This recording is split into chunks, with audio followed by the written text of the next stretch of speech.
Welcome to Daily Devotions for Wednesday, March 10th, 2021. Today's verse is 1 Peter chapter 2, verse 21. Talking about the context of the slaves who are to submit to their masters and deal with those who even deal with them harshly. And then a more general term of unjust suffering versus suffering that we get because we do things that are inappropriate. And so he moves from that to the discussion of verse 21. It's not to your credit if you receive a beating for doing wrong and endure it, but if you suffer for doing good, this is commendable before God. And he says these incredible words. To this you were called, because Christ suffered for you, leaving you an example that you should follow in his steps. So there's a calling to bear suffering, unjust suffering, graciously within the Christian framework. And this is a calling that many of the early civil rights leaders in the 20th century captured. That this was a part of their calling. This was an effective way to stand for what was good, as by enduring unjust suffering.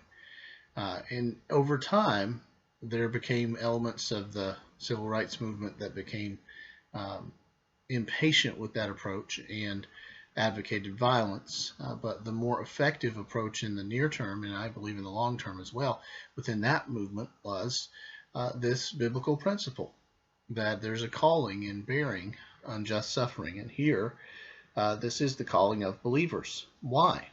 Because Christ suffered for you, leaving you an example that you should follow in his steps.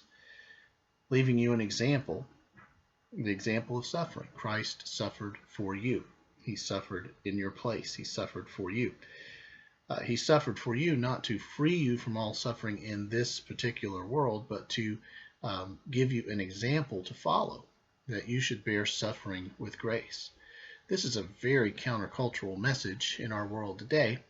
No one ought to bear suffering. We all ought to seek to get out of it and avoid it. And the ultimate goal is comfort, and the ultimate goal is safety. And we're not going to do anything to compromise those things, because those are the things that give us a real quality of life.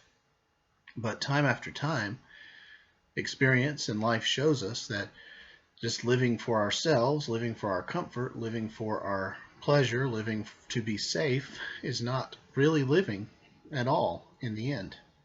That really it is better to live in search of and in pursuit of what is meaningful and what is good, rather than just in seeking what is comfortable or what is pleasant. To live to love God and to love other people is a much more fulfilling, purposeful, worthwhile life than to live for self. But to live to love God and to love people is going to entail, by its very nature, a degree of suffering. There's a suffering that comes in giving time to other people that could be spent for yourself. There's a suffering in terms of relationship with God, that to walk with him faithfully means to walk in obedience to him. And so that may mean laying down some behaviors or attitudes or actions that you might cherish in your heart. I like to get frustrated in traffic and wave my fist and be angry. I like to give vent to my anger, but God points us away from anger, points us toward a more peaceful stance, a better stance toward other people, a loving stance toward other people. So I have that inward suffering of laying down these sinful attitudes. Sometimes the Bible speaks of killing them, so there's an aspect of that too, an active kind of spiritual warfare that goes on that involves some suffering. I have to say no to some things that I might otherwise want to say yes to. And so there's a whole mix of sufferings, great and small, in the Christian life that we are to bear, in part because we're called to bear them, in part because Jesus bore them to set us an example that we should follow in his steps. So our approach, again, this I think in 1 Peter is flowing right out of the Sermon on the Mount, is not to render eye for eye and tooth for tooth, but to not resist the evil person, but to bear suffering. Now, this is again a fine line, as we said yesterday. There's a place for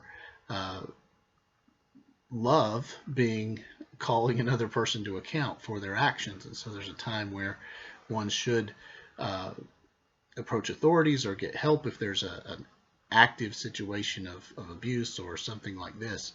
But in the day-to-day, most people are not facing that. They're facing a more day-by-day kind of difficulty in relationships with others who may be giving them trouble.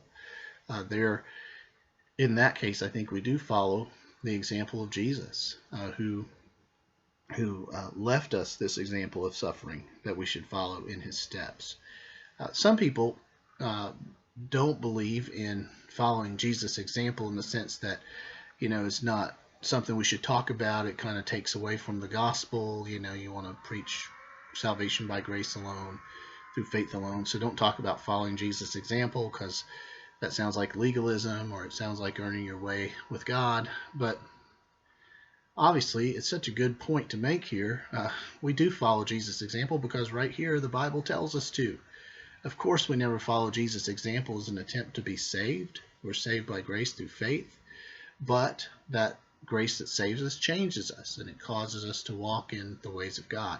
And one of the ways we walk in the ways of God is by following in the steps of Jesus. And this means not that we all travel to Israel and live as a first century rabbi, but it means that we follow in the life pathway that Jesus marked out for us, that we love God supremely, love one another, that we seek to live according to the principles that we see in the teachings of Jesus, and know that those teachings fulfill the rest of Scripture. So as we look at the Bible in light of Christ, we really are following what all of the Bible teaches us to do and to be. We don't do that to earn favor with God, but we do that because God has shown us favor, and so we want to be people of faith, faithful love, and service to others. And so that is our calling as believers today. And I hope that this little word on 1 Peter 2:21 has been helpful to you today, and that you will have a good day of walking with the Lord today.